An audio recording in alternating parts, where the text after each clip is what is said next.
হামলার প্রতিবাদে সংযুক্ত আরব আমিরাত ও কুয়েতের বিভিন্ন লক্ষ্যবস্তুতে পাল্টা ক্ষেপণাস্ত্র ও ড্রোন হামলা চালিয়েছে ইরান। বাংলা একটা প্রবাদ আছে, খালি কলসি বাজে বেশি। তেমন অবস্থায় কি প্রেসিডেন্ট ডোনাল্ড ট্রাম্পের? রাতে বলে হাদুম আর সকালে মিয়াও। তিনিই তো রাতে বলেছিলেন উড়িয়ে দেবেন ইরানকে, বিলীন করে দেবেন তাদের সভ্যতা, যা আর কখনো যাবে না পুনরুদ্ধার করা। আর সকালে 2 সপ্তাহের যুদ্ধবিরতি ঘোষণা করে নিজেরাই নিজেদের জয়ী বলে দাবি করছেন। এখন প্রশ্ন, রাতের সিদ্ধান্ত সকালে কেন বদলে গেল?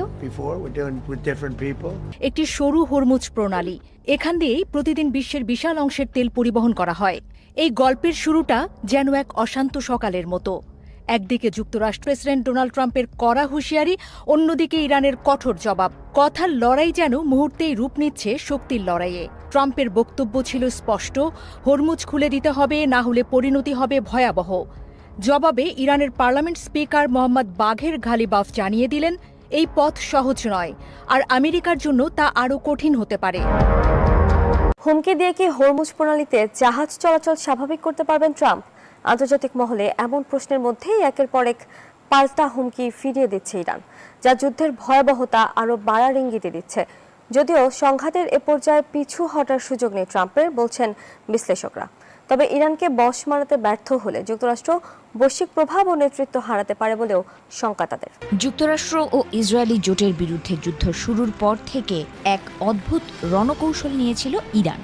লড়াইয়ের শুরুতেই হরমুজ প্রণালী অবরুদ্ধ করে দেয় তেহরান। ফলে বিশ্বজুড়ে জ্বালানি সংকট ক্রমেই তীব্র আকার ধারণ করছে। ঠিক এই সুযোগে খেলা ঘোরাচ্ছে বিশ্বের বৃহত্তম হ্রদ কাস্পিয়ান সাগর। মার্কিন বাহিনীর নজরদারি এড়াতে ট্র্যাকিং ব্যবস্থা বন্ধ করে বিশ্বের ওই বৃহত্তম হ্রদে পণ্যবাহী জাহাজ চালাচ্ছে রাশিয়া ও ইরান।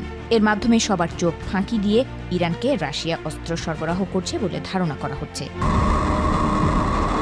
ইরান জানে কখন, কোথায় এবং কিভাবে আঘাত করতে হয়। তাই তো এবার সরাসরি ইসরায়েল আমেরিকার মস্তিষ্কে আঘাত করলো শহীদ খামেনির ইরান। ইসরায়েল আমেরিকার সামরিক শক্তি যেখানে তৈরি হয়, যেখানে আঁকা হয় যুদ্ধের নীল নকশা, যেখানে টার্গেট নির্ধারণ করা হয়, সেই ডিজিটাল স্নায়ুতন্ত্রে আঘাত।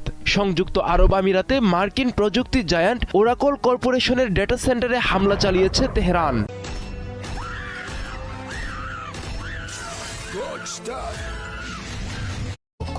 তবে বিশ্লেষকদের মতে এখানে ইরান কোনোভাবেই দুর্বল হয়নি, বরং মার্কিন প্রেসিডেন্ট ডোনাল্ড ট্রাম্পের হিসাবই উল্টে গেছে।